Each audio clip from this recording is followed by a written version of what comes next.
नमस्कार, मी श्रावणी गोसावी. मी आज बनवते झटपट होणारी कुकरमधली पावभाजी. गॅसवर कुकर ठेवून त्यात तेल आणि बटर घातला. नंतर त्यात जिरं, बारीक चिरलेला कांदा, आलं लसूण पेस्ट, टोमॅटो घातला.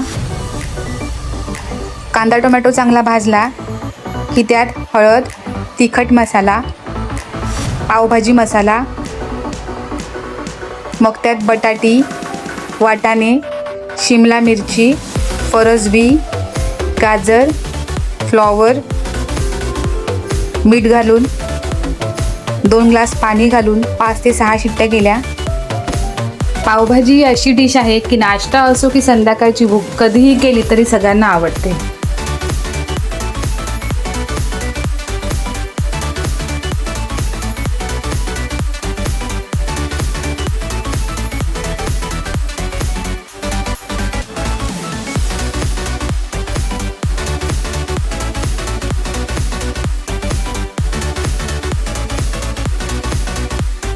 नंतर मॅशरने भाजी घोटून घेतली. भाजी एकजीव झाल्यावर वरून कोथिंबीर घालून घेतली.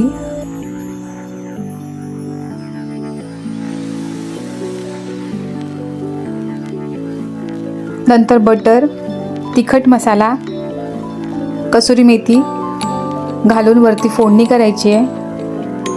त्यामुळे पावभाजीला कलर छान येतो. झटपट आणि टेस्टी अशी आपली पावभाजी तयार आहे.